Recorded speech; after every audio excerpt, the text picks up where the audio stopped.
4:51 a.m. The Gulf of Aden, 62 nautical miles southeast of the Yemeni port of Aden, 111 nautical miles northwest of the Somali coast at Cape Guardafui. The water here is 3,000 meters deep, a subsurface canyon connecting the Red Sea Basin to the Indian Ocean. And the surface is running a low 2-meter swell from the east under a sky that is not yet committed to dawn. The air temperature is 28 degrees Celsius. No wind. The horizon is a clean dark line between black sea and black sky. There are no other surface contacts within 22 miles. The USS Cole, DDG-67, an Arleigh Burke Flight 2A guided missile destroyer, transits east at 18 knots on a heading that will take her out of the Gulf of Aden and into the Arabian Sea by late morning. She's not operating as part of a carrier strike group on this transit. She is a single hull, a single Aegis system, a single magazine of interceptors, moving independently through one of the world's most contested bodies of water on a scheduled repositioning from Fifth Fleet operations in the Red Sea to a tasked assignment in the Arabian Sea. She carries a crew of 281. Her commanding officer completed his pre-transit threat brief 3 hours ago. The Gulf of Aden intelligence assessment flagged elevated Iranian intelligence collection activity in the corridor. Iranian signals collection trawlers and a suspected submarine contact by a P-8A 11 days earlier. But no specific threat to her transit. What her commanding officer did not know, what no intelligence assessment had assembled into a coherent operational picture by the time the Cole departed Djibouti 14 hours ago, was that the Islamic Revolutionary Guard Corps Navy had been positioning the pieces of an ambush for 3 weeks. A Type 209 class submarine, the IRIS Tariq, one of 3 Kilo-class comparable diesel-electric boats in the IRGCN fleet, purchased from Russia in 1993 and upgraded with improved torpedo guidance systems in 2019, had been running submerged in the Gulf of Aden for 9 days, repositioning along a pre-computed track toward the ambush position.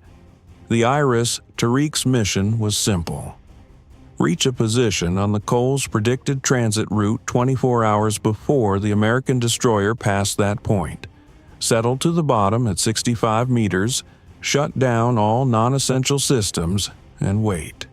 Silent, cold, invisible to a P-8A that would have to know where to look. On the Yemeni coast, 48 miles to the northwest, 2 mobile launchers carrying Noor anti-ship cruise missiles, the Iranian-built C-802 variant, active radar homing, sea-skimming terminal approach, 165-kilogram warhead, had been positioned at a concealed coastal site 3 days earlier under cover of a Houthi logistics convoy. 2 missiles per launcher. 4 Noor missiles total. They were programmed with the Cole's predicted position at 5:03 a.m. based on her departure time from Djibouti, her standard transit speed of 18 knots, and the navigational geometry of the Gulf of Aden shipping lane. The timing was the key. The Noor missiles would launch at 4:51 a.m., 12 minutes before the computed intercept point, and arrive on the Cole from her port-forward quarter at the same moment the IRIS Tariq's 2 wire-guided heavyweight torpedoes activated their acoustic homing from directly beneath the ship's keel. 2 Noor cruise missiles from the port-forward bearing, 2 iron heavyweight torpedoes from directly below, 4 weapons arriving simultaneously, 1 destroyer, no escort, no E-2D overhead, no CEC network to distribute the engagement across multiple magazines. Just the Cole, her Aegis, her crew, and the question of whether a single ship could simultaneously defend against a supersonic sea-skimming missile threat and a subsurface torpedo threat arriving in the same window. The IRGCN planners had assessed the answer as no. They were wrong. They made 5 catastrophic mistakes. The first mistake, the P-8A Poseidon at Camp Lemonnier. The patrol squadron, 10 P-8A that had logged a possible submarine contact in the Gulf of Aden 11 days earlier, had not abandoned its surveillance of the area. It had returned to the same patrol sector 4 times in the intervening 11 days. 2 of those passes using its AN/APY-10 in active acoustic processing mode, dropping sonobuoys in a pattern designed to confirm or deny whether a diesel-electric submarine had taken up a bottom resting position on the shipping lane axis. The P-8A's third sonobuoy pattern, dropped on the day before this engagement, had detected an anomalous acoustic signature at 65 meters depth. A cold contact, showing no propulsion, no machinery noise, consistent with a diesel-electric submarine in silent wait posture on the bottom. The contact was logged as Prob Sub Yankee 1 at 2:14 a.m. on the day of this engagement. The classification report reached 5th Fleet at NSA Bahrain at 2:31 a.m. 5th Fleet transmitted a classified warning to the USS Cole at 2:47 a.m., 2 hours and 4 minutes before the IRGCN's planned attack time. The Cole's commanding officer read the warning at 2:53 a.m. He had immediately placed the ship at heightened ASW readiness, activated the SQS-53C hull-mounted sonar to active mode, and launched the ship's MH-60R Seahawk helicopter on an ASW search pattern that placed it between the Cole and the Prob Sub Yankee 1 position. The second mistake, the Noor launch signature. The 2 mobile launchers on the Yemeni coast, positioned in a concealed site 48 miles from the Cole's transit route, were not invisible to a P-8A flying an ASW patrol orbit over the Gulf of Aden at 8,000 feet. The P-8A's AN/APY-10 in inverse synthetic aperture radar mode covers surface targets to 40 miles in its standard search sweep. The coastal site was 48 miles from the P-8A's orbit center, at the edge of reliable surface detection range, not beyond it. The 2 Noor launch transients, solid rocket booster ignitions producing a combined infrared and radar signature, were detected by the P-8A within 6 seconds of the first missile leaving its launcher. The P-8A crew transmitted the launch alert to the Cole and to 5th Fleet at 4:51 a.m. and 8 seconds. 8 seconds after the Noor missiles launched, the Cole had the warning. The third mistake, the torpedo wire guidance timing. The IRIS Tariq's 2 heavyweight torpedoes were wire-guided, connected to the submarine by a thin fiber optic wire that allowed the torpedo operator aboard the submarine to steer each weapon toward the target using the submarine's sonar picture.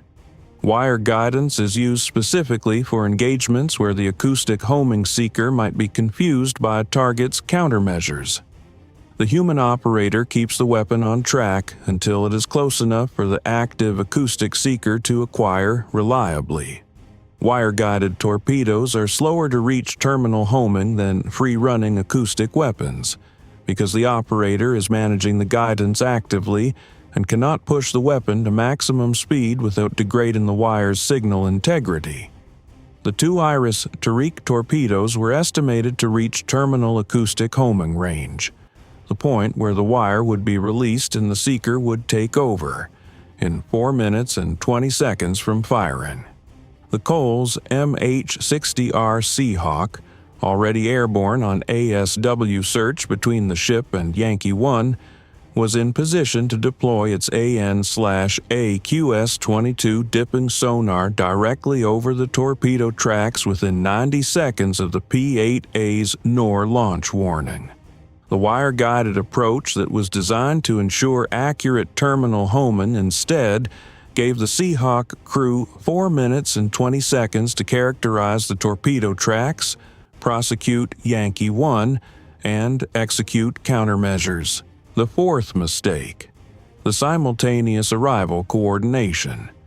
The IRGCN planners had designed the Noor missiles and the torpedoes to arrive simultaneously, within the same 60-second window, specifically to prevent the Cole from addressing one threat without the other progressing unchallenged. The simultaneous arrival required precise timing coordination between the coastal Noor launcher team and the IRIS Tariq submarine. That coordination was managed via an encrypted burst transmission on a prearranged IRGCN maritime communications frequency at 4:30 a.m., a 21-minute warning before the planned launch. The EP-3E IRIS 2 signals intelligence aircraft from Djibouti, which had been maintaining a Gulf of Aden surveillance orbit since 10 p.m., logged the burst transmission at 4:30 a.m., characterized it as IRGCN maritime coordination traffic based on frequency and waveform match against a known IRGCN communications mode, and transmitted an elevated threat warning to 5th Fleet at 4:33 a.m. 5th Fleet retransmitted to the Cole at 4:37 a.m., 14 minutes before the Noor missiles launched. The Cole had 14 minutes of elevated threat warning before the attack initiated. Her crew spent those 14 minutes preparing. The fifth mistake: the choice to attack a single destroyer without underwater awareness. The IRGCN operational planners had assessed that attacking the Cole without a surface escort made the torpedo component viable. No other ship's sonar would be in the water to detect the IRIS Tariq before she fired. What the planners had not weighted adequately was the P-8A's persistent surveillance of the suspected submarine position. A diesel-electric submarine bottom resting at 65 meters in the Gulf of Aden, directly on the shipping lane axis of a known American naval transit, in a sector that had been under P-8A surveillance for 11 days, was not a concealed asset. It was a detected asset in silent posture. The moment the Cole's MH-60R Seahawk went airborne on the classified Pro-B sub Yankee 1 warning, the submarine had lost its primary tactical advantage, undetected positioning, 2 hours before it fired. At 4:51 a.m. and 8 seconds, the Cole's tactical action officer receives the P-8A's launch warning and authorizes weapons free simultaneously. All stations TAO. Noor, launch warning, port forward bearing, count 2. Yankee 1, active threat, Seahawk, prosecute immediately. Aegis to full auto, anti-surface. CIWS batteries, on. Noisemakers, stand by. The Cole's AN/SPY-1D radar acquires both Noor missiles at 31 nautical miles. The missiles in subsonic cruise at 150 meters before descending to their sea-skimming profile. Their bodies large enough for the SPY-1D to acquire at this range despite the low horizon. The Aegis Fire Control computes 2 intercept solutions within 3 seconds of track acquisition. 2 SM-2 Block IIIB missiles launch from the Cole's VLS cells at 4:51 a.m. and 53 seconds, 45 seconds after the P-8A's launch warning. The SM-2's fire control solution is computed against the Noor's radar signature, the missile climbing and pitching toward the port forward bearing. The Cole has 2 VLS-launched interceptors in the air less than a minute after the Noor missiles were detected. Simultaneously, the MH-60R Seahawk, which has been airborne on ASW search for 1 hour and 42 minutes, and is already positioned between the Cole and the Yankee 1 contact, receives the TAO's prosecution order and immediately deploys its AN/A QS-22 dipping sonar at the computed torpedo intercept point. The sonar deploys, descends to 40 meters, and within 22 seconds of hitting the water, is tracking two separate incoming acoustic signatures. Wire-guided torpedoes running at 35 knots on a bearing from directly beneath the Cole's projected position. 4 minutes from terminal homing activation. 2 torpedoes. Contact confirmed. Yankee 1 has fired. The Seahawk crew transitions from ASW detection to prosecution in the same second. The MH-60R carries 2 Mk-54 Mod 1 lightweight torpedoes on its starboard pylon. The crew drops the first Mk-54 at the IRIS Tariq's computed position, 65 meters depth, bearing 270 from the Seahawk's current hover position, at 4:52 a.m. and 18 seconds. The Mk-54 splashes, arms, and begins its active acoustic search pattern at 60-meter depth. It acquires the IRIS Tariq's hull within 8 seconds of entering the water. The submarine, now attempting to re-engage her propulsion and maneuver away from the incoming Mk-54, has broken her silent posture and is generating machinery noise. The Mk-54 homes on the machinery signature.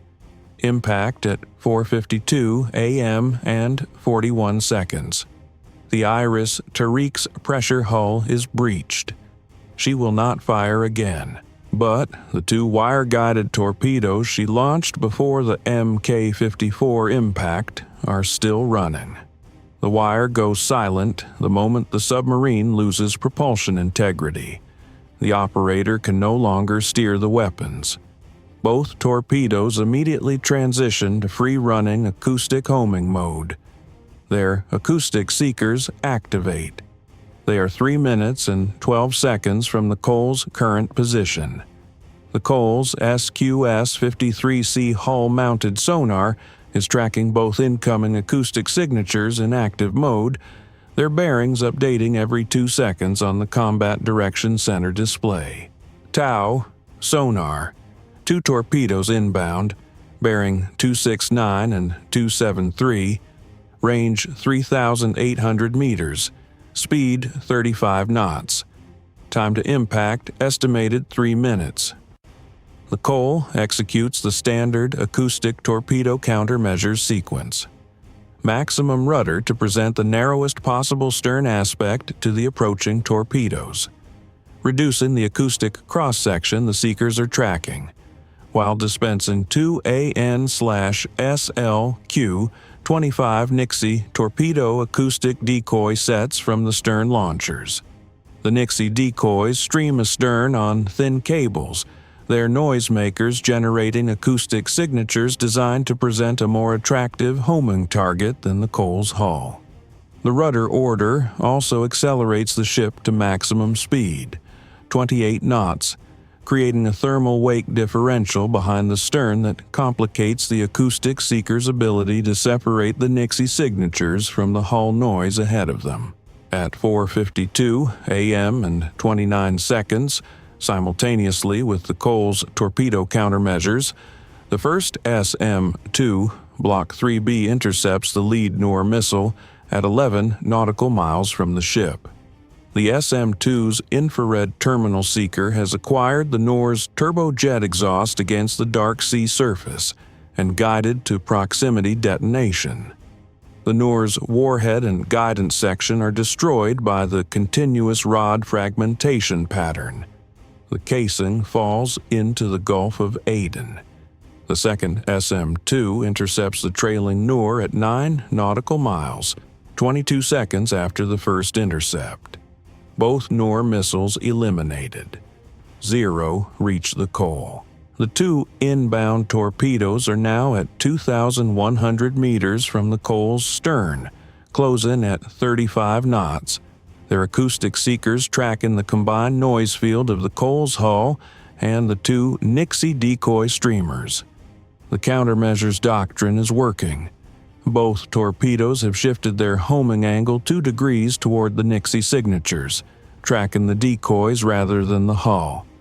At 1,800 meters, torpedo track 1 locks onto the port Nixie decoy and guides to detonation at 800 meters behind the Cole's stern, well astern, in the decoy's acoustic field. The detonation is audible on the Cole's hull.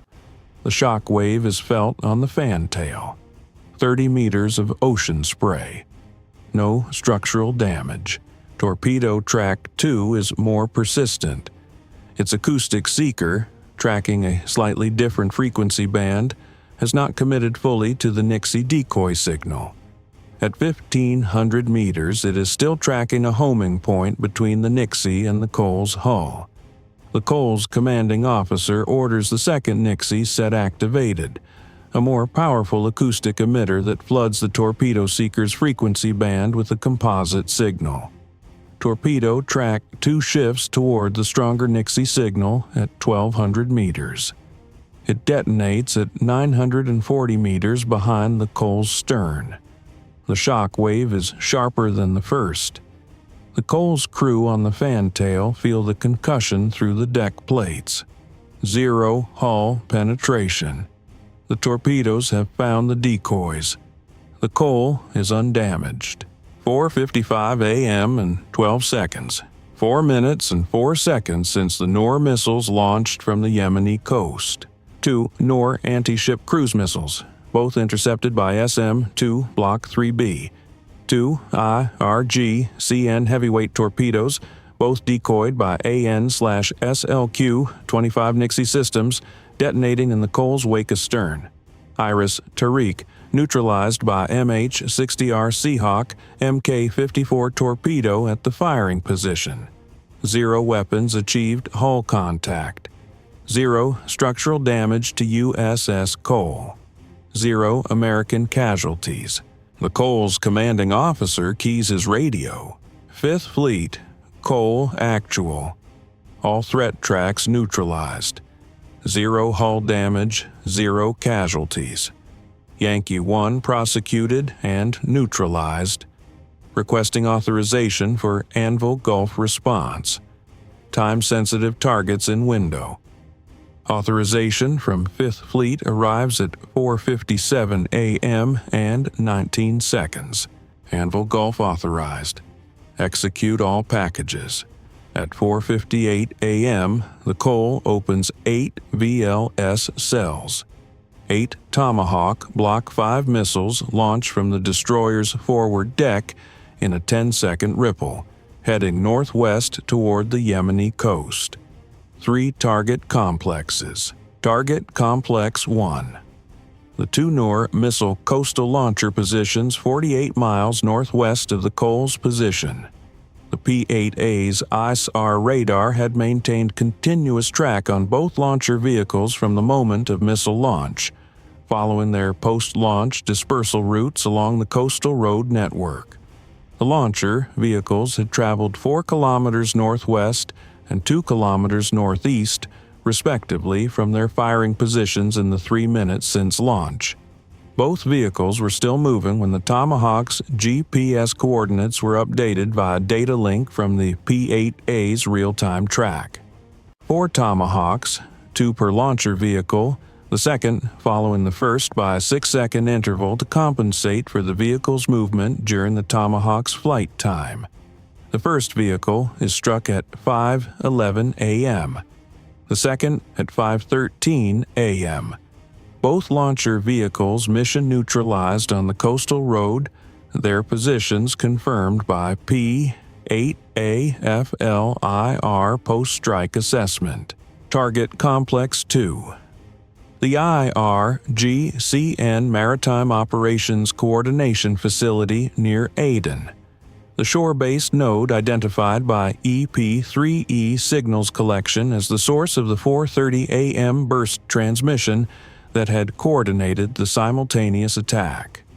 The facility's communications arrays had been radiating on the logged IRGCN frequency since 4:30 a.m., providing precise geolocation to the EP-3E's direction-finding system.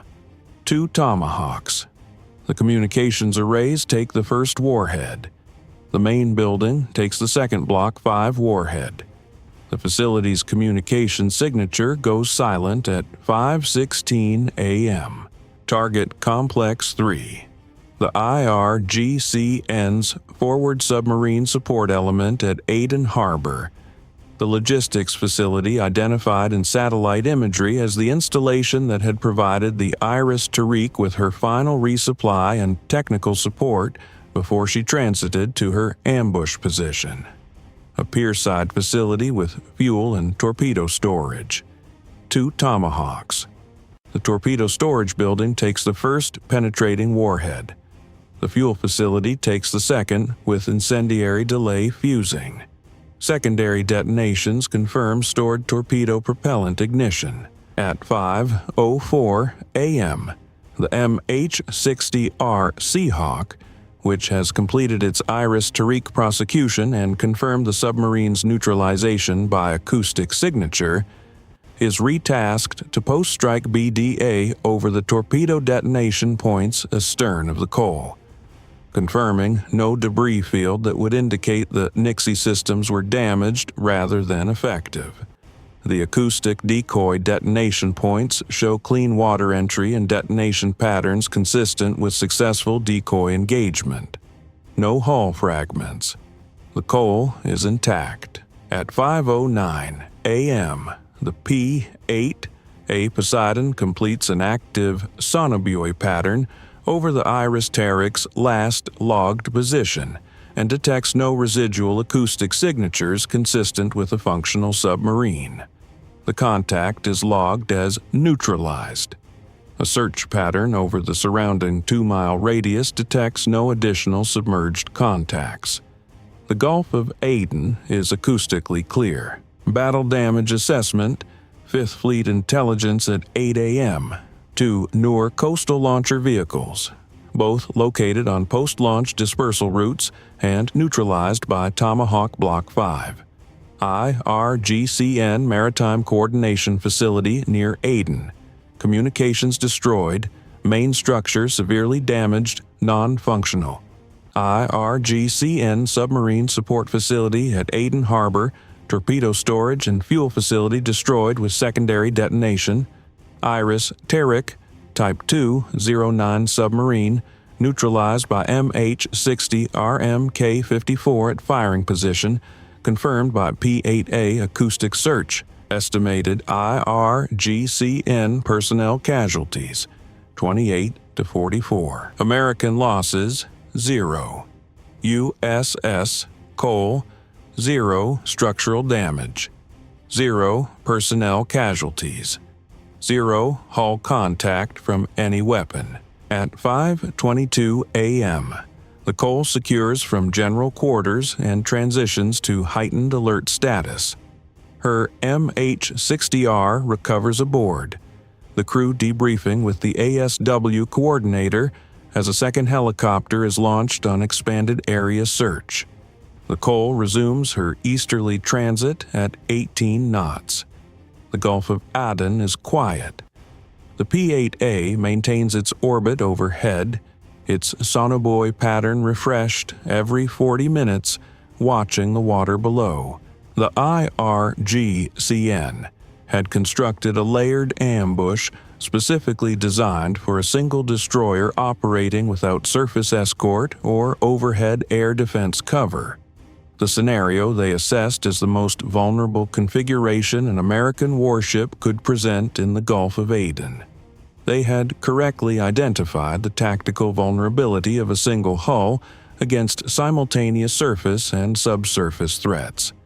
They had incorrectly assumed that the P-8A's persistent maritime surveillance, the EP-3E's signals collection, and a single MH-60R Seahawk were not sufficient to detect, warn, and prosecute all elements of the ambush before it could execute. They were more than sufficient. The Cole holds her easterly course. Dawn is breaking over the Gulf of Aden. the sky lightning orange and gold above the Somali coast to the east. The sea is calm. The destroyer's wake cuts clean and straight behind her across the dark water. She is undamaged, operational, and on schedule. The Gulf of Aden is open. It always is.